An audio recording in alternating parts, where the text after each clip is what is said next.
যে কোনো মানুষের, বাংলাদেশের 18 কোটি মানুষের প্রত্যেকেরই রাজনৈতিক বোধ এবং রাজনৈতিক সচেতনতা বা সমর্থন আছে। এবং 18 কোটি মানুষের যদি রাজনীতি করার দরকার না হয়, তাহলে শুধু আমি একটু পরিচিত মুখ বলেই আমাকে ওই বিশেষ সুবিধাটা নিতে হবে, আমি কোনোভাবেই এটাতে বিশ্বাসী নই। যে কারণে কখনোই আমাকে রাজনৈতিক কোনো কিছুতে দেখতে পাওয়া যায়নি, ভবিষ্যতেও যাবে না। ওই যে একটু আগে আপু যে প্রশ্নটা করেছিলেন, 20 বছর ধরে যে আলোচনায় আছি, অভিনেতা এবং মডেল হিসেবে আছি, আমি আমৃত্যু অভিনেতা এবং মডেল হিসেবে আলোচনায় থাকতে চাই। অন্য আর কোনো কিছু করে নিজেকে আলোচনার কেন্দ্রবিন্দু বানাতে চাই না। যারা চান সেটা তাদের ব্যাপার, অন্যদের ব্যাপারে তো আমি কথা বলতে পারবো না। দেখুন, যেগুলো আসলে হয়রানিমূলক বা মিথ্যা তথ্য, আপনারাও জানেন সবাই, সেগুলো খুবই দুঃখজনক, খুবই দুঃখজনক। তবে হ্যাঁ, মানে কিভাবে বলবো বলেন, খুব সাধারণ শিল্পীরা কিন্তু মুশকিলে পড়ছেন না। যারা আসলে অতি সুবিধা নেওয়ার তালিকাটা এত দীর্ঘ, তো যারা অতি সুবিধা নেবার চেষ্টা করেছেন তাদের কাউকে না কাউকে তো একটু মুশকিলে পড়তে হয়তো হচ্ছে। তবে আমি মনে করি, মানে আমার জন্য আসলে বলা মুশকিল, কারণ আমি এটার অংশ না। ভালো লাগছে, খুব ভালো লাগছে। আমাকে এই পুরস্কারটি প্রদান করা হয়েছে আমার অভিনীত ওয়েব ফিল্ম অসময়ের জন্য। অসময় বঙ্গতে মুক্তি পেয়েছিল।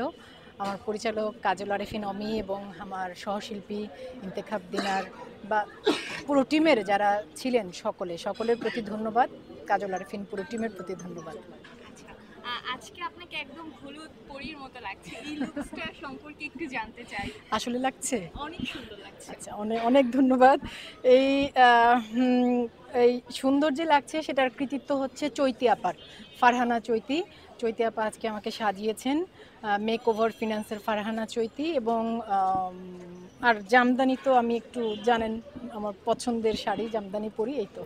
আর খোপায় যে কাজটা দেখছি সেটা এই এই এই গাজরাটাও চৈতি আপু এনে রেখেছে। চৈতি আপুকে আমি বলেছিলাম যে আজকে জামদানি পরবো, পরে চৈতি আপু বললো যে আমি তোমার আজকে খোপায় ফুল দেবো। কারণ বেশিরভাগ সময় আমি আসলে একটু কি বলবো, একটু মিনিমাল মেকআপ পছন্দ করি। চৈতি আপু, মানে আমি যেটা পছন্দ করি সেটা তাকে সহজে বোঝাতে পারি, এবং বেশিরভাগ সময় আমাকে চৈতি আপু সাজিয়ে দেয় ইভেন্টের জন্য। তো আজকে বলছিল যে আজকে আমি তোমার খোপায় ফুল দিয়ে দিব, এবং সে এনে দিয়েছে। আচ্ছা, একটু জানতে চাই যে এখন সব জায়গায় একটাই ডায়লগ ঘুরে বেড়াচ্ছে মোশাররফ করিম ভাইয়ের সাথে, যে তোর কয়টা বিয়ে ছিল। এই ভাইরাল ডায়লগটার সম্পর্কে একটু জানতে চাই, যে এত জনপ্রিয় হয়ে গেছে, এবং বোহেমিয়ান ঘোড়ার সম্পর্কে একটু জানতে চাই, এই এক্সপিরিয়েন্সটা কেমন? আচ্ছা, বোহেমিয়ান ঘোড়ার কথা বলতে গেলে প্রথমেই যেটা বলতে হবে পরিচালকের কথা, অমিতাভ রেজা চৌধুরী। এবং আমি এটা এর আগেও বিভিন্ন সময়ে কথা প্রসঙ্গে অসংখ্যবার বলেছি যে আমাদের দেশে যে কজন পরিচালকের কাজ আমি ভীষণ পছন্দ করি ব্যক্তিগতভাবে, তাদের মধ্যে অমিতাভ রেজা চৌধুরী একজন। এবং আমার ক্যারিয়ারের একেবারে শুরুর দিকে অমিতাভ ভাইয়ের নির্দেশনায় গ্রামীণফোনের একটি বিজ্ঞাপন চিত্রে আমি কাজ করেছিলাম, যেটি আমার ক্যারিয়ারের টার্নিং পয়েন্ট এবং খুবই গুরুত্বপূর্ণ একটি কাজ হয়ে আছে। তারপর থেকে তার পরিচালনায় অনেক কাজ করার সৌভাগ্য আমার হয়েছে বিজ্ঞাপন এবং মানে ওটিটিতে।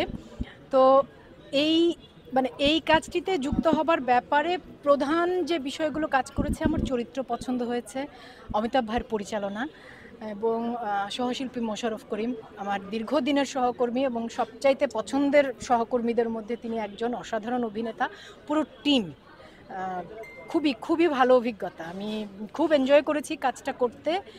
এবং এর সাথে সাথে মোশাররফ ভাইয়ের কথা বললাম যে আপনারা ইতিমধ্যেই জেনে গেছেন, যেহেতু ট্রেলার রিলিজ হয়েছে, 8 জন নারী আছেন, আমি সহ আর কি, প্রত্যেকেই দুর্দান্ত অভিনেত্রী।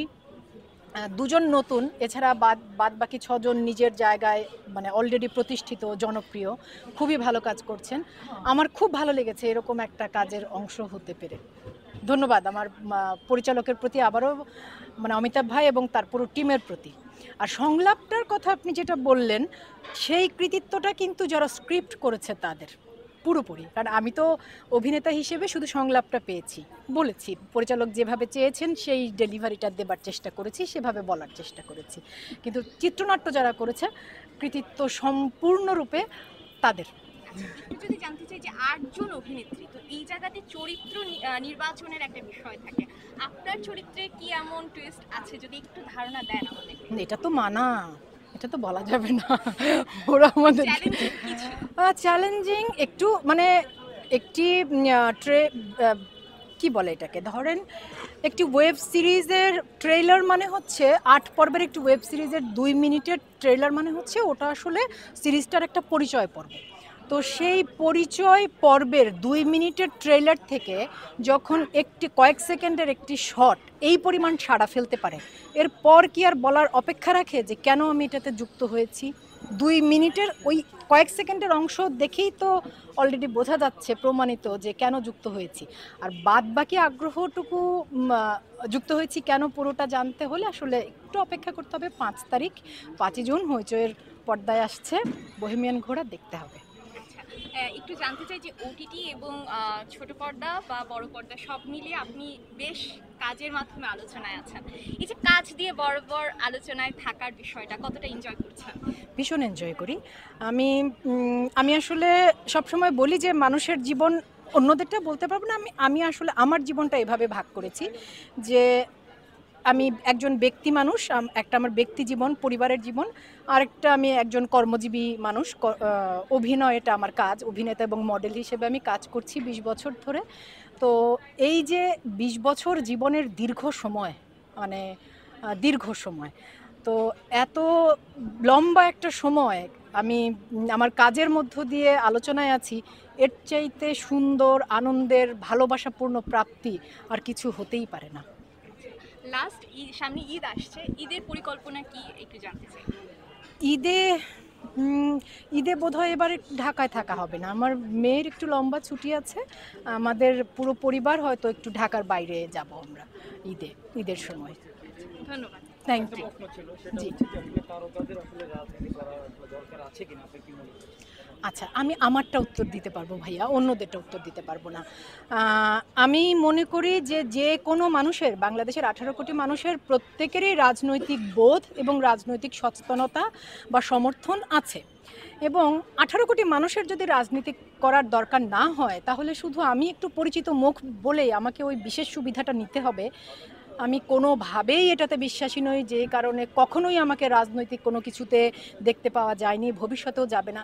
ওই যে একটু আগে আপু যে প্রশ্নটা করেছিলেন, ২০ বছর ধরে যে আলোচনায় আছি, অভিনেতা এবং মডেল হিসেবে আছি, আমি আমৃত্যু অভিনেতা এবং মডেল হিসেবে আলোচনায় থাকতে চাই। অন্য আর কোনো কিছু করে নিজেকে আলোচনার কেন্দ্রবিন্দু বানাতে চাই না।